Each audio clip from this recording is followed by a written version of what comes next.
System riding to the core. Yeah. Reppin' inner city left. This is the Inner City Left broadcast. Today is Monday, December 9th. I am Amin TMK alongside with Emoja Lil Tanky Sumler. Hello, Emoja. How was your weekend? What's going on? Thoughts, feelings? Man, what a roller coaster. What a roller coaster. So last podcast, I feel like it was so long ago. We were so young. And what happened is we kind of saw the writing on the wall. It was two cities in Syria. Syria is obviously what we're talking about today. It was Aleppo and what was the other name? Other city? I think it starts with an H, or it was an area at least. Homs. We saw Hama. And Hama, thank you so much. That's why they pay you the big bucks. Check out the Patreon if you want to help. Sorry, random plug. But essentially, Aleppo, Hama, Homs, all were occupied by, what else to call them? Rebel forces. I don't know what else to say. Do you want to call them, insurgencies, alphabet boy backed? I don't know what to say, but that they are the people who now control those two cities. We had but it just seemed like every time we were checking our sources, it was getting worse and worse and worse in Syria. Worse than even we were letting on, because we didn't want to jump out there and say what our gut feelings were, which was this is really bad. We should be sounding the alarms. And it kind of felt like everyone was still waiting for the other shoe to drop or just trying to figure out what Assad's forces were going to do.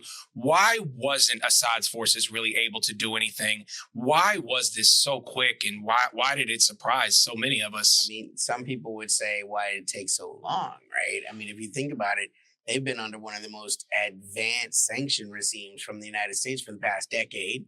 As we mentioned, there were signs. Right? The Russians got all their people to fuck out. We said that by the Friday, broadcast. Right. Like, the Russians are a vacuum. Maybe it don't mean nothing. So like there were signs. What I would say is the United States, this is the textbook example of how sometimes if you wound an enemy, all you have to do is just lean on them, and let them bleed out. Syria's been wounded, gravely many times in the past decade. That big earthquake that hit Syria and Turkey. Whereas Turkey is a NATO member, they're able to get all kinds of global money, and reconstruction and engineers. Help all to Turkey, help build it back up. Syria's under a sanctions regime. You can't even necessarily get relief, international relief goods in, and the earthquake hit Syria just as bad as it did Turkey. You got the United States and Western, Eastern Syria siphoning off all of the oil, right? I had to do a quick geography in my brain. It's all good. I saw you working and I was trying to get there with you, but you're right. You're right. So, you have the Americans with the Kurds as their proxy, siphoning off all the oil to send to Israel. You had the Turks at the north, right? And so it's interesting because it's not over. It's just getting started. Nobody stepped up and said, I am the new face of the Syrian government. No, you got a bunch of proxy armies with a bunch of guns, some of which they have direct ties to Al-Qaeda and ISIS, right? Taking control, right? This is what George Bush said about Iraq. Oh my God, Al-Qaeda's in Iraq and the Americans invaded. I mean, they're still there, man. And this is a direct result of all of that. The lies from the 2000s have now come home to roost. I mean, this is so Malcolm X. It's insane. So now Al-Qaeda under a Pepsi New, New Coke, whatever. Oh my God.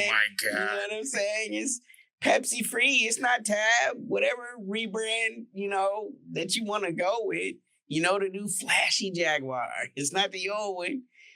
It's Al-Qaeda. They now nominally have control over one of the oldest nations in the history of the world. But they don't have control. They will be fighting the Kurdish resistance that's been armed by the Americans. Um, you know, in the original Syrian war, you actually had defense forces funded by Langley fighting against defense forces funded by the Pentagon, right? That's the kind of excitement we can look forward to in this new wild, wild west of the Middle East. What Syria is about to become. It's about to become a wasteland, a no man's land. No matter what you thought about Assad, this isn't even like Iraq. The Americans stepped in and took control pretty quickly, reestablished a government, police forces, firefighters, the things that the government provides, right? That doesn't exist right now. Okay? Seriously, right? As a leftist, we must think, who is taking the trash out right now? Okay? Who is doing the civil functions? None of that is working right now. There's no checks being issued. It's not just Assad is hurt by this. It's the entire apparatus of the state and those that depended on that apparatus. You don't have to be a loyal Baptist to know, look, I ain't got no parts in this. I'm not a soldier. I'm a plumber, whatever. I'm a teacher, whatever. People that are not soldiers. And you're just watching this war. So now all of those civil society functions, it's up in the air. And it's about to be a free-for-all because several proxies will now have to fight it out. Essentially, Hezbollah has left and either re-entrenched themselves in Lebanon or returned themselves to Iran.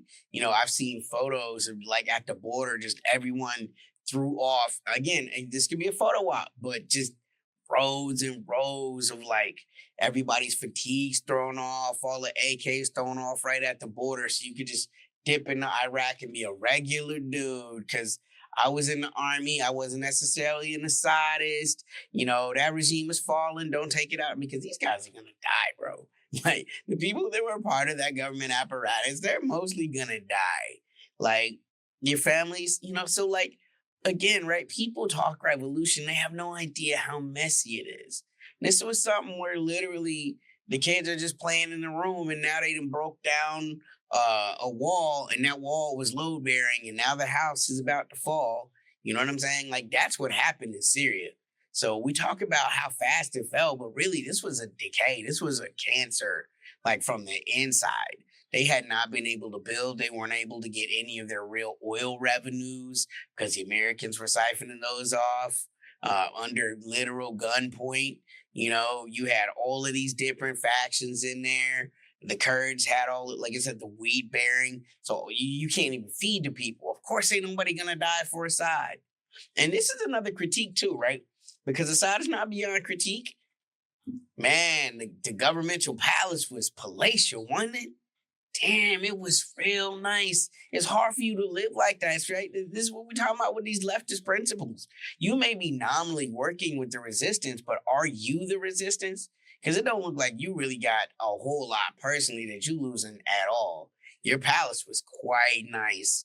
And when the people overran, when people ain't getting, you're a soldier in the Syrian army, you get $40 a month, some crazy low amount of money. And you watching, literally people that are on the United Nations, the United States list of terrorists, right? That got better equipment than you, better logistics lines than you. Why are you going to die for that? Of course you're not, But I just want to say this. And I know it's a couple of things to think about, but Syria is fascinating.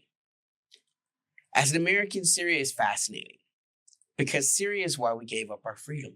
I know what you're thinking, right? No, it was Afghanistan. It was 9/11. It was Iraq, for those of y'all that still believe that. In Afghanistan, the government that rules is the Taliban. They were hosting Al-Qaeda. Al-Qaeda's never had a nation before. And they're this close to having a nation. If you take the official story that we was told by the government, Al Qaeda attacked us on 9/11. We gave up all of our freedoms. Allowed the government to read through your emails, check your phone in real time, have backdoors to all your encryption. That was the Patriot Act. We had to act in order to do whatever it took to engage and destroy the terrorists wherever there were in the world. And these were the powers that we had to cede to the government. This is what the Republicans said. And we all hated George Bush for doing this and for starting this Patriot Act. And we all praised Obama and hoped that it would change. And Obama was going to change it, but oh, well, it's still dangerous. We got ISIS now. We got to worry about them. Let's just go ahead and expand it. Then Trump gets it and everybody acts like they scared about it again. Oh my God. Meanwhile, you know what I'm saying? Julian Assange is on the run just literally for talking about this kind of stuff. What's homeboy this in not Chelsea Manning, but Edward Snowden, right? Talking about the surveillance state. Had to flee the country to even talk about it in a real way. Only country that gave him sanctuary was Russia. You know what I'm saying? So like all of that freedom we gave up so that the United States could pursue a war on terror wherever in the world it might go, because we would never allow 9/11 again. Fast forward to this moment where we're at right now with Democrats, right? Joey B, this is a Democratic presidency allowing Al Qaeda to nominally take over a country in the Middle East. How could such a thing happen? How could accidentally such a thing happen? It's very hard to imagine how accidentally such a thing could ever happen. If it accidentally happened. You mentioned Assad. It looks as if he's in Russia. We don't know. No one really knows. I don't know. We've seen photos. He's in Russia. Russia. He's there. He's in Russia now. We talk about the blame to go around. Obviously, the United States, Israel, this is a big project for them. And this was going to happen regardless of, but President of Turkey, Erdogan, could also be one of the biggest to blame. You mentioned, I guess, or president in exile, the former president, Assad. Who is to blame for this? Where do we place the blame on? Yeah. Assad. I mean, look, other than the United States, okay, sure, right? But like, if you're looking for a human being to point the blame on, I point the blame on Assad. You were backed up by the Russians. You were backed up by the Iranians. The Russians are fighting an actual special military operation in Ukraine. It's got hundreds of thousands of soldiers on the battle lines. How is it your army is not training with the Russian army in Russia in all of this time, learning the latest tactics, the latest techniques? How are you not cycling your people out to Moscow to like sit in? I mean, even the North Koreans are doing that. You know what I'm saying? Allegedly, right? Learning the Russian way to do battle, right? You got the Iranians who are providing support to the northern resistance in Lebanon, which are considered to be the premier asymmetry fighters in the world. How is it you don't have your generals studying, off in Tehran under these guys, cycling them out, learning these tactics, getting the greatest things that you can get, creating alternatives to the sanctions regime, as countries have had to do. Iran has had to, you telling me, you know what I'm saying? As crippling as the sanctions are on Syria, there's no way they're worse than Cuba. You know what I'm saying? Cuba has found a way to, so far, right? Not to even, bring that kind of negative into the world, but like other countries have had to deal with sanctions before. Other countries have had to get around sanctions before and still operate like a government does, right? So the fact that Syria was able to put up no resistance in any of these cities to show that they were that deeply infiltrated, right? It's hard to not see, man. A lot of these people had to be on the take. And the fact that he wasn't able to sense it, root it out, ultimately, Assad is the person. You were not with the people. Again, when we look at like what leftism looks like in South America, right? It's hard to construe Assad as a leftist at all, even though he's part of the resistance. And this is what liberals don't get. It's like, oh my God, how can Assad? It's like it's irrelevant whether or not Assad is a good or bad person. What purpose is he serving right now? The purpose that he was serving was to be a land bridge between the people that were resisting the hegemony.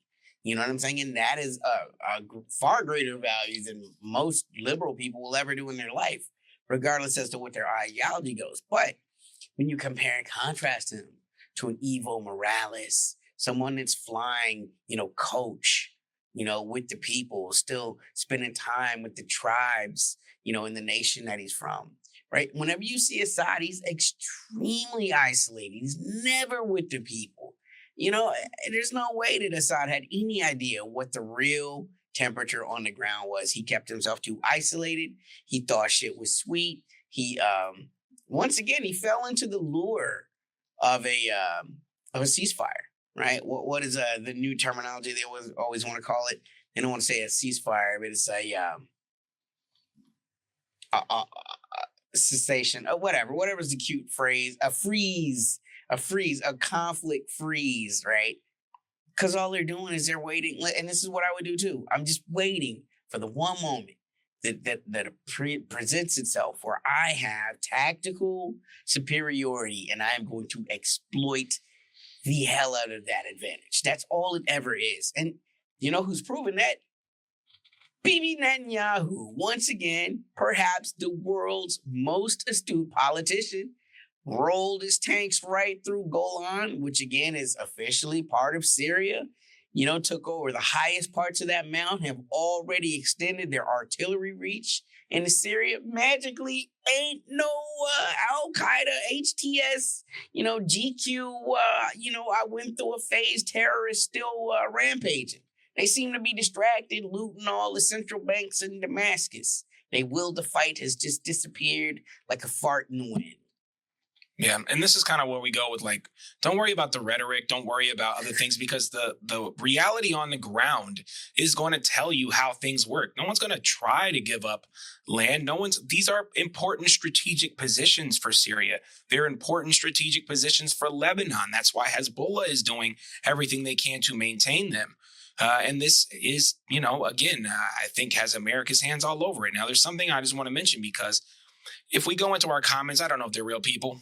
I don't know if they're bots or ops. I really don't know. But you know what we get all the time? You guys are apologists. Yeah, I got a couple names here. Modi, nuts. Putin, Imran Khan, Assad, probably one of them. And this is the same thing that they said about Saddam Hussein and Muammar Gaddafi and a lot of these other, what were the two presidents in Egypt that they got rid of before they found the right one? I can't remember their names. It was Morsi. Yep. Let us know in the comments. Let us know you keep pondering it. But all I'm saying is, but the point is, all I can say is these are the people that are ruling these nations. Now, if these nations want to have their own revolutions, well, by golly, let them do it. I am not here to stop, anybody's political free will and however they want to capitalize on that. But those who are celebrating or saying things like, oh, he was unliked, or he wasn't for the people, or he wasn't, this is a good day for Syria. I just want to remind them of what happened to Iraq after Saddam Hussein was deposed and, captured and later killed by the United States, or, at least, by those apparati. So I'm not a fan of Assad. I'm not a fan of Modi. Way worse. Again, the government essentially was down and then it was up in Iraq. There is no government in Syria right now. You can't, Iraq's not even an analog. What's about to come is going to be truly horrible for every regular person that lives in Syria. I would say Libya is a lot of people have pointed. Libya is an analog. Yeah. But either way, all I'm saying is this has happened over and over and over again. And we have to have a silly conversation with people who, I'm not trying to say I'm an expert. I'm not. I just study this every day. And if you don't study this every day and you don't follow, we're not listening to us. I don't live in Syria. And people are always like, well, how do you guys notice? We are following the same things that all the other people follow. We follow the same we all class consciousness. Again, you don't have to discuss these things if you also are understanding the great game and knowing what's happening and watching the pieces. you have to be a grown up. And the problem is a lot of Americans, when it comes to geopolitics, are not grown-ups. If I have like a domestic issue, think about this, and I'm going to give it right back to you. Domestic issues, Americans understand, and they think to themselves, man, it's really bad what America does here in the United States. And for some reason, they believe the way that America interacts with the rest of the world is somehow different to the way that we experience it here domestically. Somebody who lives in India is going to be able to articulate the issues that they have with someone with Modi and will be able to give you other candidates, other parties. They will have an understanding of how the political system works, how the election system works. It's not everyday person that understands this complexity of it. I study this every day and I don't know. So I just want to say to the people who are always, oh, you guys are apologists, you guys are doing this. It's an idea, like you said, it is a game that is being played at a high level. Be an adult. I don't expect every leader out there to be Thomas Sankara. I don't, because the Americans won't allow that to happen. So you have to find a middle ground, and you have to find somewhere to keep your country afloat and keep your people alive, or you get the worst case scenario, which is a reinventing of ISIS, possibly controlling your country. I want to ask you this. You talked about the Kurds. You talked about Turkey. Well, I thought this relationship was bad. Are we to say that they are working together? Or are we saying that they're against each other, right? They're about to go to big war. That's what the war is about to become. But aren't the Kurds fighting with the Syrians? The Kurds have the best chance ever. Understand this. This is a problem that the Turks have not fully thought about. The Kurds have the best chance ever to create a Kurdistan. Syria has fallen. If all of the Kurds flood, you're talking about millions of Kurds. Kurds that live in Iran, Kurds that live in Iraq, Kurds that live in Turkey, the Kurds that live in Syria. If they all flood Syria right now, that will become there are too many people, and they will create a nation that has never existed, and it will be a nation, and they have the most to play for in this. And nominally, you have the protection of the Americans and relations with the Israelis. So, if I was a betting man, I would say that's the high probability. Because what's going to happen is you can kosher those guys a lot easier than you could. You can't make cutting people's heads go away, man. I'm sorry. That shit's on the internet forever. I don't give a fuck. They gave your boy, they got his beard looking good. And, you know what I'm saying? CNN trying to rap his shit. He's got some good buzzwords. That was a phase when I was young. I was just chopping niggas' heads off and shit. But I've learned that there's a better way. You can't clean that up, man. So he don't have long for this world, bro. Look, if I'm wrong, fuck it. I'll apologize. People in the comments still waiting for me to be wrong. So there it is. The Kurds have the most to win. They have by far the largest population. They're supported nominally by the Israelis and the Americans. I don't think at the end of the look.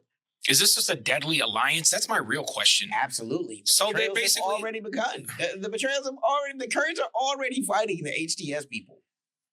So That's why I said just a free for all now. It's a free for all. This is terrible. No man's land. How can you believe that this is better for Syria? It's just how people don't understand what they're saying. Yeah. To your statement about Assad.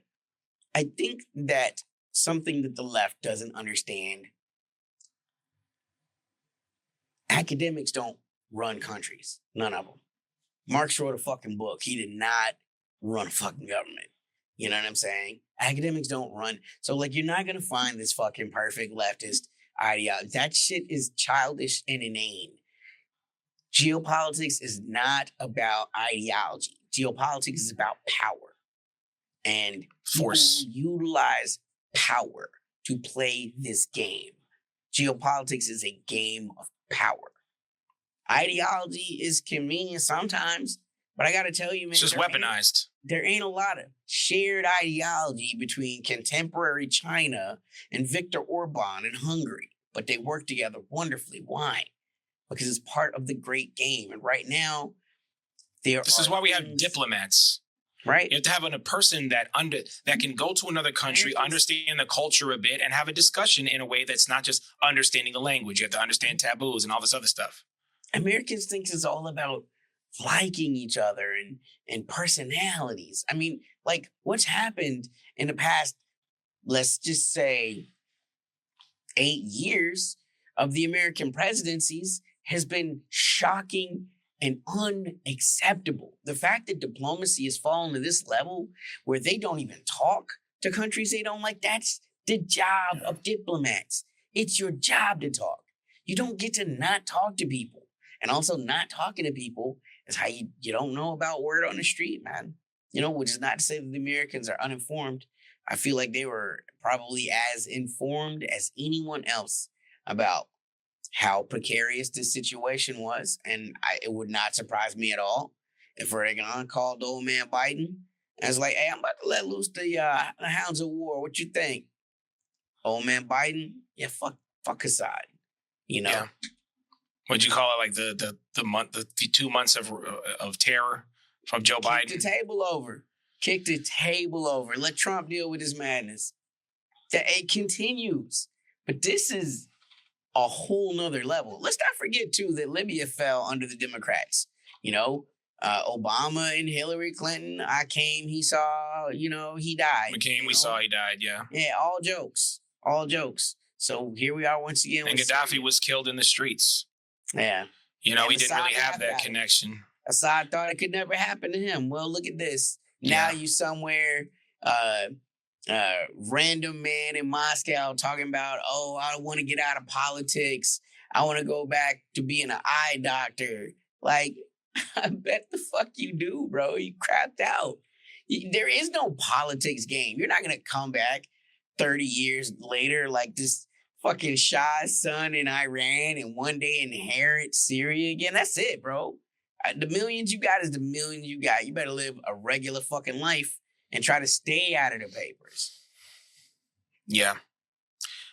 It is looking, I think, and this is kind of like my last thought, and then I'll just, give it to you. When Iraq fell from Saddam, it got worse. When the Taliban fell in Afghanistan, it got worse. When the government fell in Libya, it got worse. People are talking about, hey, don't forget about Congo. Don't forget about Sudan. We haven't. But what we understand is those countries have been destabilized and been controlled by Europe and, the AFRICOM and all of the things that the West has forced on Africa is simply and very similar to Syria. They don't have the capabilities and they don't have the ability to fend off the West. This is why North Korea is the first thing I want to let you know. We got news. Don't play games. And I'm sorry that the world is built on force. I don't want it to be that way. You know me, I'm a peaceful person. I'm very anti-war. I don't, and I think you are too, despite whatever. It's like the Che quote, like we got a love of humanity. I understand the consequence of violence. You know what I'm saying? Like right. When you grow up in the hood, when you just seen guns, when you just seen gangs, when you just seen death, you know what I'm saying? You understand, but you also accept it's a reality. I wish people didn't die. I wish cheeseburgers didn't make me fat. I wish beer didn't get me drunk, Yeah. But I think like thinking of a world that is about like the reality of force. Why is America so big? Okay, but it's their military.